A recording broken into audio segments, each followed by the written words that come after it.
Lecture des messages. Je vais appeler M. Abdoulaye Dem, adjoint au maire à la vie sportive et finances.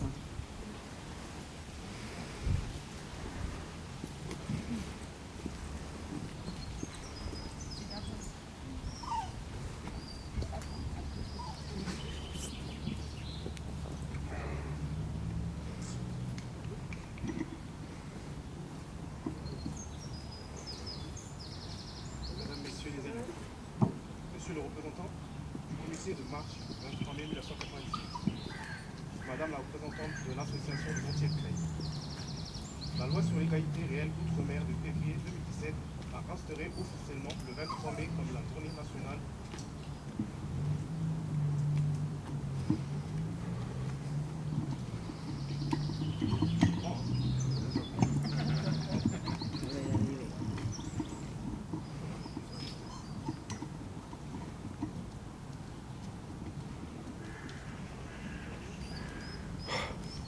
La loi sur l'égalité réelle outre-mer de février 2017 a instauré officiellement le 23 mai comme la journée nationale en hommage aux victimes de l'esclavage colonial.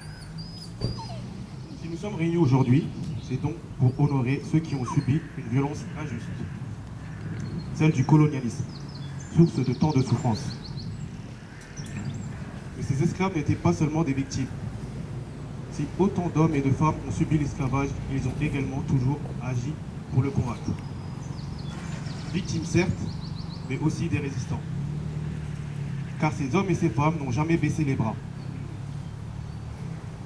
face à ceux qui les opprimaient. Ils n'ont jamais totalement courbé l'échine, armés d'une plume pour écrire leurs souffrances et dénoncer l'horreur par la musique ou la danse. Véritable échappatoire lorsque les conditions de vie deviennent insoutenables.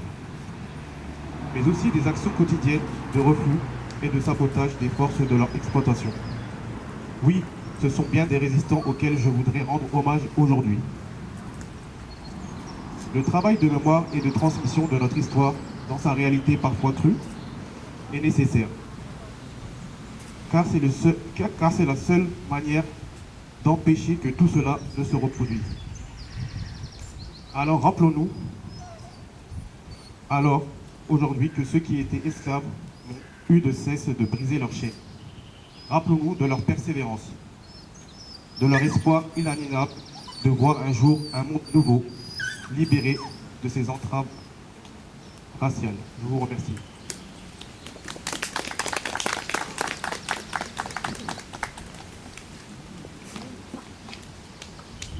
Bouboune, représentant le comité marche du 23 mai 1980.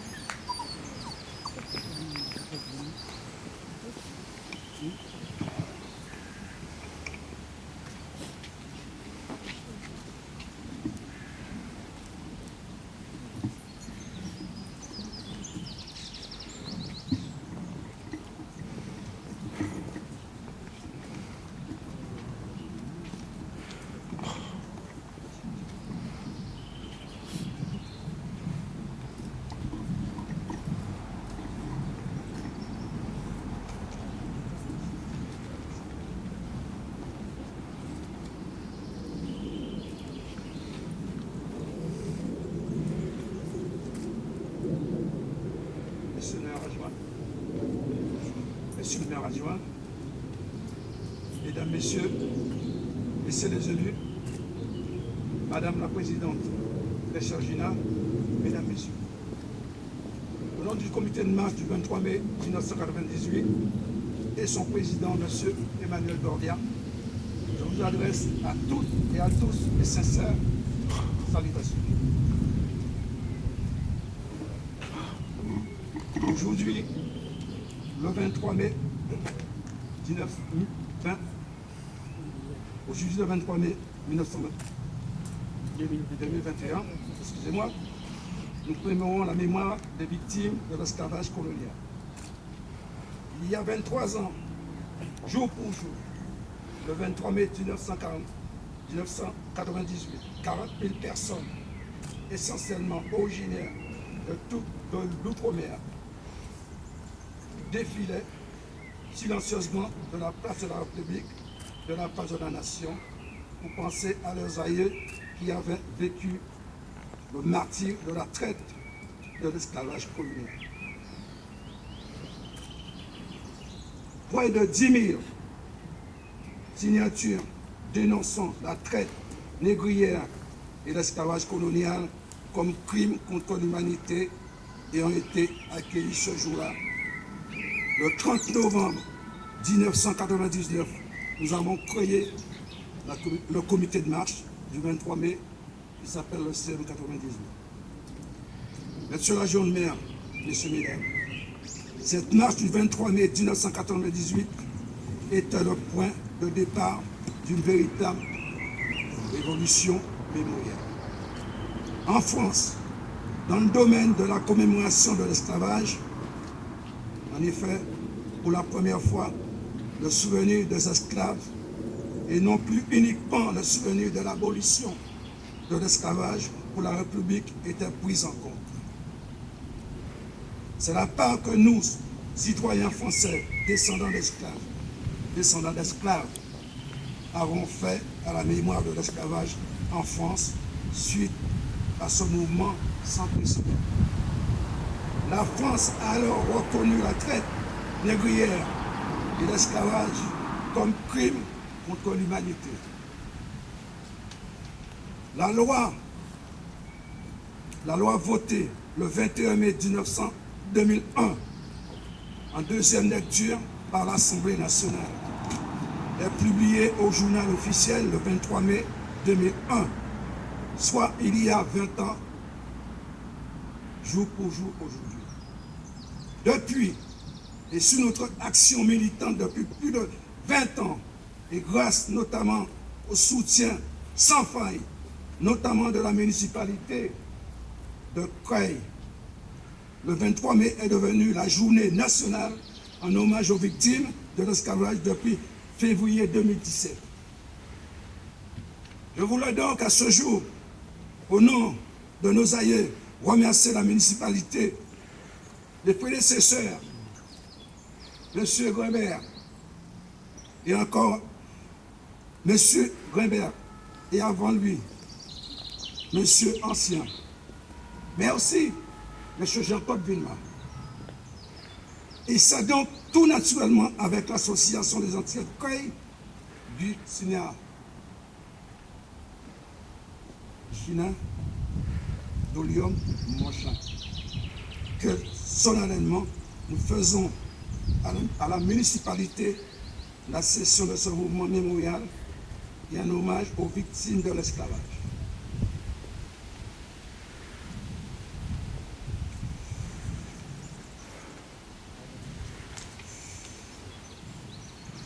Monsieur l'adjoint au maire, mesdames, messieurs, force est de constater que l'État n'a jamais honoré cette date, ni le président de la République, Premier ministre, ni la Fondation pour la mémoire de l'esclavage. N'ont jamais organisé une commémoration du 23 mai à la mémoire des victimes de l'esclavage. Et pourtant, c'est la loi française. Que devons-nous comprendre? L'esclave n'est pas l'histoire de la France.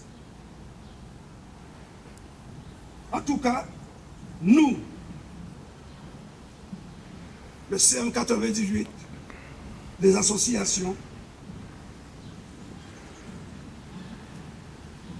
nous continuerons à prendre toute notre responsabilité, comme nous le faisons. Nous organiserons avec ou sans l'État la commémoration de l'histoire de nos aïeux, avec le nombreux soutien que nous avons. Sur ce mémorial, pour lequel nous devons trouver les noms de nos aïeux qui ont vécu la traite de l'esclavage. Parmi ceux-ci, on trouve Lucien, matricule 346, âge 37 ans, il avait 37 ans, que reçoit le nom Bouboune, mon nom, le 15 septembre 1848. Ils sont 213 sur ce monument, car l'esclavage a duré 213 ans, de 1635 à 1848. Par ce geste citoyen symboliquement ancré pleinement la mémoire des victimes de l'esclavage à Creil dans l'Oise. Et nous savons que la municipalité de Creil sera garante de cette mémoire. Monsieur la jeune mère, mesdames, messieurs,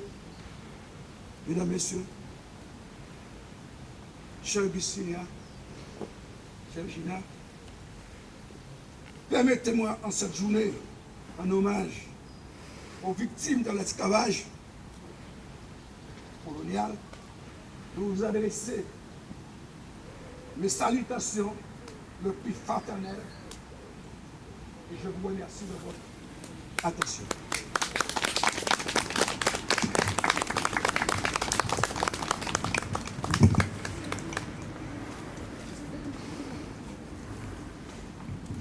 Madame Bustinia Delium-Mongin, présidente de l'Association des Antillais de Creil.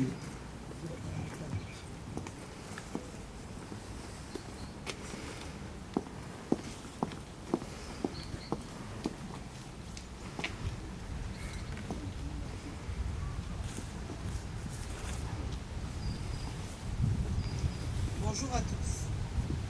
Monsieur l'adjoint au maire, cher Boudet, mesdames, messieurs les élus, monsieur le délégué de l'antenne Oise du comité marche du 23 mai 1998, cher Gérard, mesdames, messieurs les membres du bureau de l'association, mesdames, messieurs, au nom de l'association des Antillais de Creil, je vous remercie de votre présence. Encore une fois, ce 23 mai ne sera pas celle où nous avions pris l'habitude de nous rassembler au pied de l'arbre de la liberté. Parce que chaque année, nous sommes des centaines, des milliers à nous réunir sur tout le territoire pour rendre hommage aux victimes de l'esclavage, à nos aînés. Ce 23 mai, malheureusement, se déroule à nouveau dans une situation de crise sanitaire que nous connaissons tous et nous oblige à prendre une forme plus restreinte afin de respecter les gestes barrières que nous impose cette crise. Tout d'abord, nous sommes une association sportive et culturelle et travaillons sur la partie mémorielle avec le CM 98. Par conséquent, Monsieur le maire adjoint, en ma qualité de présidente de l'Association des Antillais de Creil et de membre du CM 98, il était important, voire même essentiel, pour nous de rendre hommage à ces hommes et ces femmes et ces enfants qui ont été victimes de l'esclavage colonial.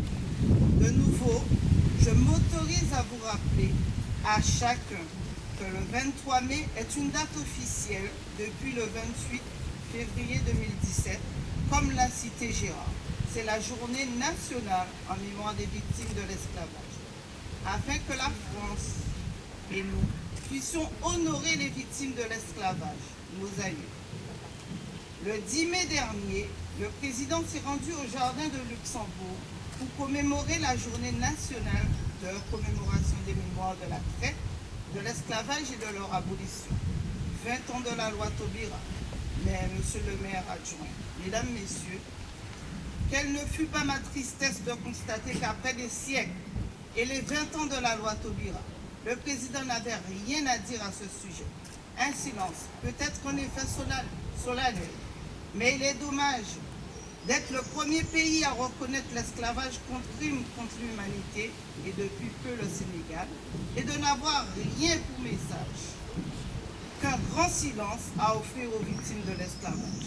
Et 5 jours plus tôt, de déposer une gerbe et de rendre un fervent hommage à Napoléon Bonaparte, qui pour certains fait partie des héros, et pour nous autres, un bourreau qui a rétabli l'esclavage. Aujourd'hui, comment comprendre alors que Napoléon Bonaparte ait pu renoncer à certains idéaux fondamentaux et rétablir l'esclavage? Aucun président de la Ve République jusque-là n'avait célébré Napoléon.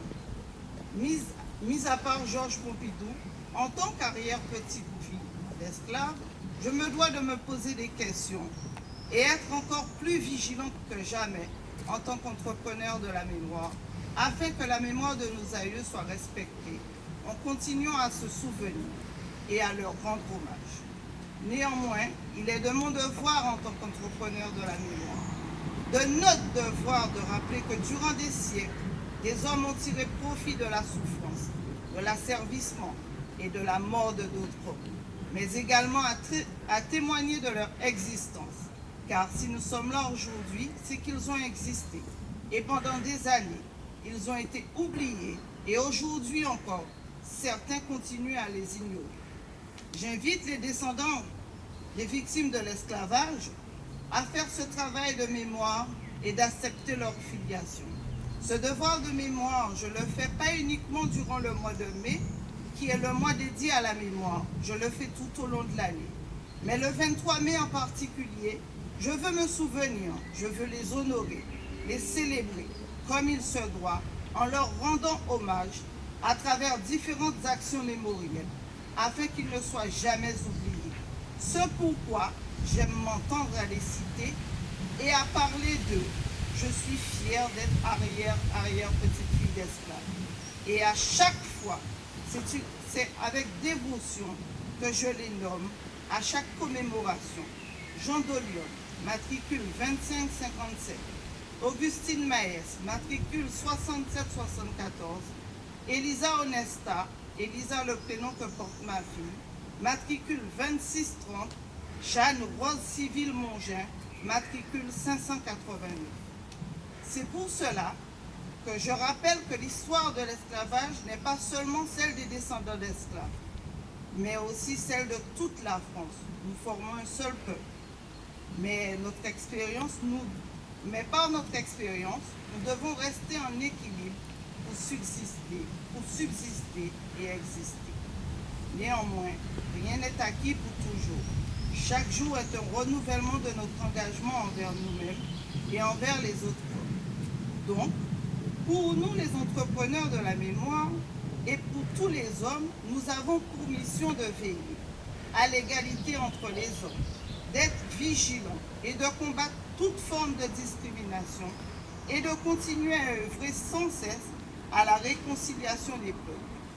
C'est pourquoi je me dois, au nom de la communauté ultramarine de Creil et environ, de féliciter amplement la présence et l'initiative de notre municipalité, de votre municipalité. Depuis 28 ans, la ville de Creil nous accompagne et respecte le travail fait par notre association en partenariat avec le CM98. Cependant, je regrette que la proposition reste encore à la demande des associations et des entrepreneurs de la mémoire, en dépit de la loi du 27 février 2017. C'est pourquoi, Monsieur l'adjoint au maire, le comité de pilotage, le délégué de l'antenne Oise, Gérard, et moi-même, d'un commun accord, avons décidé de faire la cession de notre stèle à la ville de Creil, afin que la ville soit force de proposition et continue à se souvenir, à célébrer avec nous les commémorations du 23 mai en mémoire des victimes de l'esclavage, en partenariat avec le CM98, association mémorielle, et en partenariat avec les associations de Creil et de l'Axo. Aussi, cette stèle étant déjà sur le domaine public, rentrera dans le patrimoine de la ville, aussi bien touristique pour le tourisme mémoriel que culturel pour les Antillais, les Guyanais, les Réunionnais, les Haïtiens, les Africains, la France, puissent rendre hommage comme il se doit aux victimes de ce crime contre l'humanité. Monsieur le maire adjoint, on vous remet aujourd'hui le courrier qui témoigne de notre session.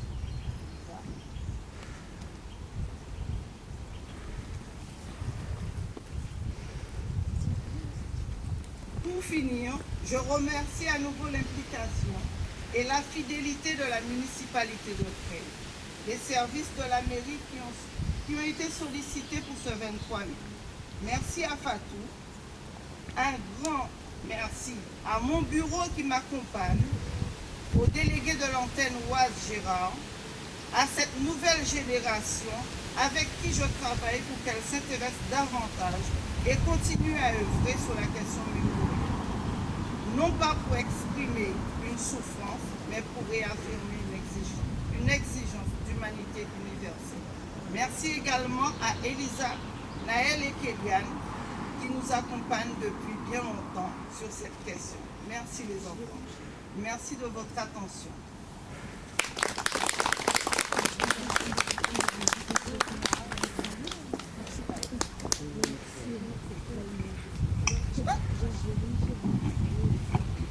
Dépôt de gerbe de M. Abdoulaye Dème, adjoint au maire à la vie sportive et finances, M. Bouboun, représentant le comité marche du 23 mai 98, Mme Doriane Mongin, présidente de l'association des Antillais de Creil.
Mesdames, Messieurs, nous allons observer une minute de silence à la mémoire de nos morts.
Mesdames, Messieurs, la cérémonie est terminée. Monsieur l'adjoint au maire vous remercie de votre présence.